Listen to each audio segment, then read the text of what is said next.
look back, I went and asked my mother, because I couldn't remember what, I thought I wanted to be an air hostess, but I think I did want to travel. And she said that I wanted to be a nurse and a teacher. Oh. And a princess, of course. Of course. So, fast forward so many years down the line, what I find is I don't do traditional teaching and I don't do traditional nursing, but what I do is teaching and nursing. Yeah. That is health and teaching it. It is, and I've done it with a lot of clients, and it's kind of freaky. They normally have to go away for a while, and then I get a message a week later going, oh my goodness. So it's just something to give you consideration, because when I was decluttering, and if I hadn't have found this, I wouldn't have believed it, and I completely forgot about it. I had no recollection of it whatsoever. This little project about myself I found when I was 11 or 12, and had my little photograph and all the clothes I wanted to wear and how much pocket money I got. Basically a vision board for literally, yes, a vision board as a child. I was doing them as a child, I just didn't know what they were called. And it was just, I still to this day don't know where it came from or how it came about or what the whole story is. That'll be maybe something for down the line.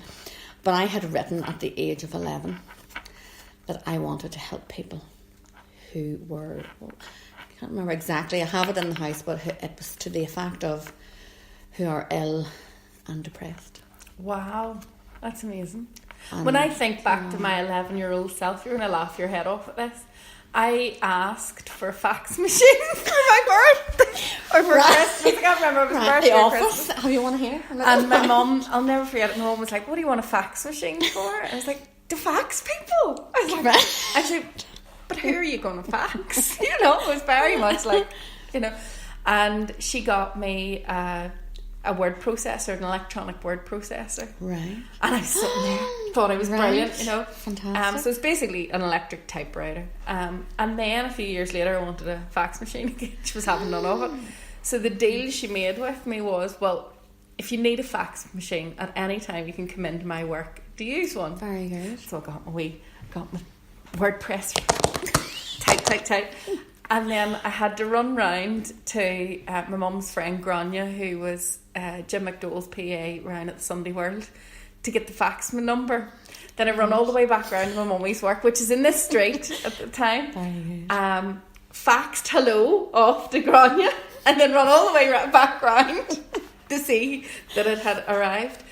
And when I look back, I realised that communication, I was obsessed with communication back then. And I mean, I was one of the first people in my grammar school to get a mobile phone. In fact, I may have been the first. I had it confiscated, I don't know how many times. I mean, I was from a working class background. Mobile phones were a luxury back then, but it was all I wanted. All I needed was these communication devices. Yeah. Getting on the internet, getting email. The day I got email. Oh my goodness. It was like, and it's funny because you say it, and yet the one thing that I am absolutely pleased with is where my career is. It's amazing because don't get me wrong, there's loads that I'd love to do, but I always say that I'm one of the lucky people that don't have a job. I just get to come in and do my hobby every day.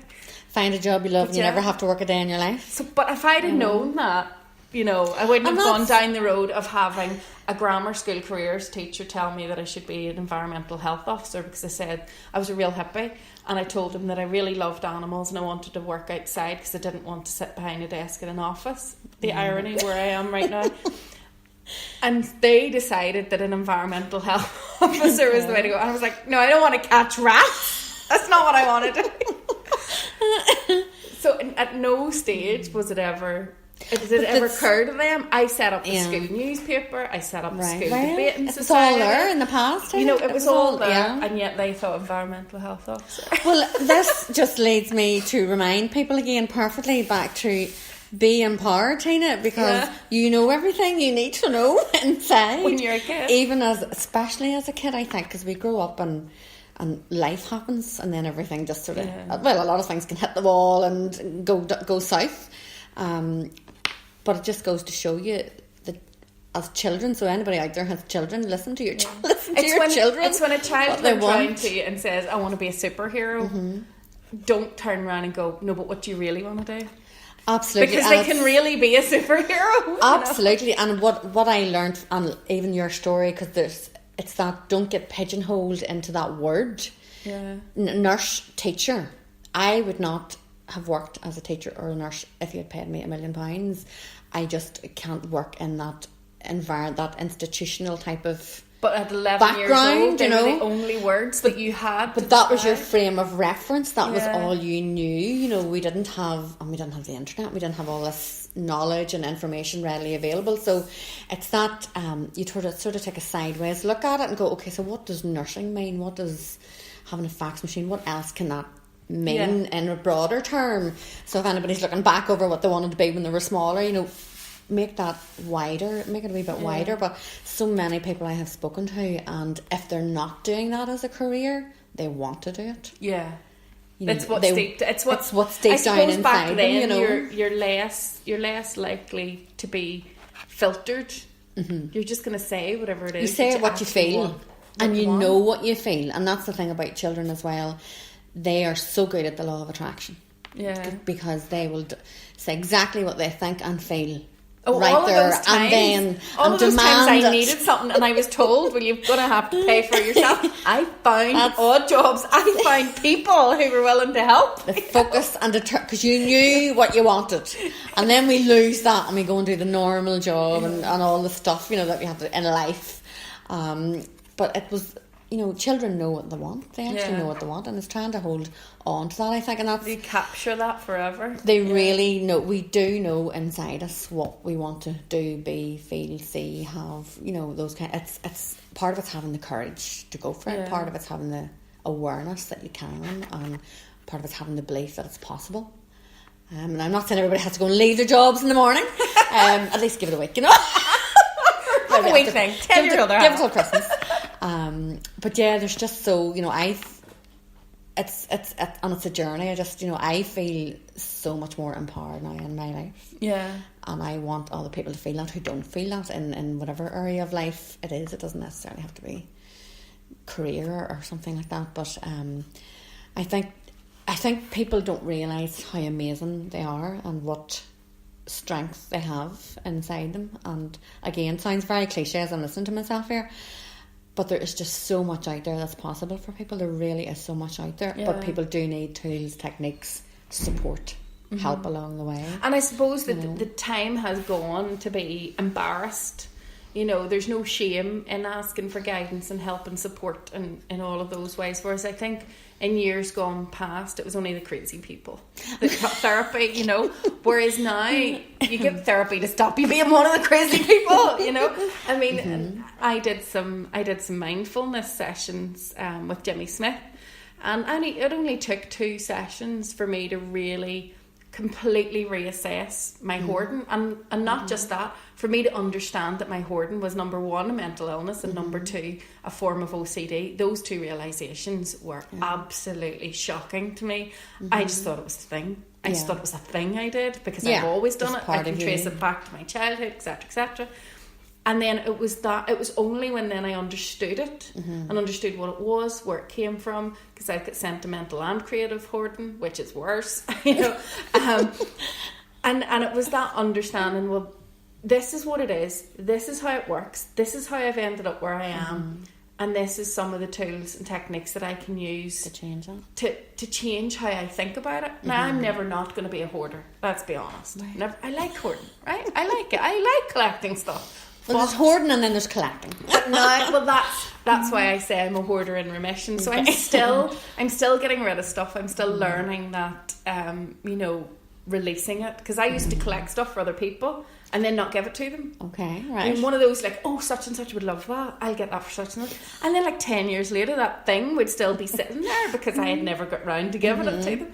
So it's and then keeping, the strings of bags and buttons and just anything that you could make something with. And literally, I have friends who challenge me now, so they would pick something really random off the ground and go, what would you use that for? And I have a use for it. I have a reason to keep it. And so, but it's 2 sessions. That's all it took me. Now that was because I was already on a journey of discovery at the time, and I was already looking inward in other ways, shapes and forms. But it's amazing that just 2 sessions changed my entire thought process on something that had plagued my life since I was a child.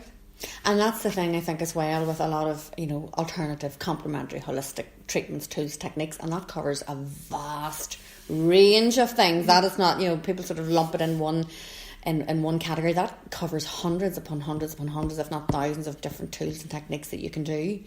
But I think there is the idea that we have been programmed with as well growing up, that things have to take a long time.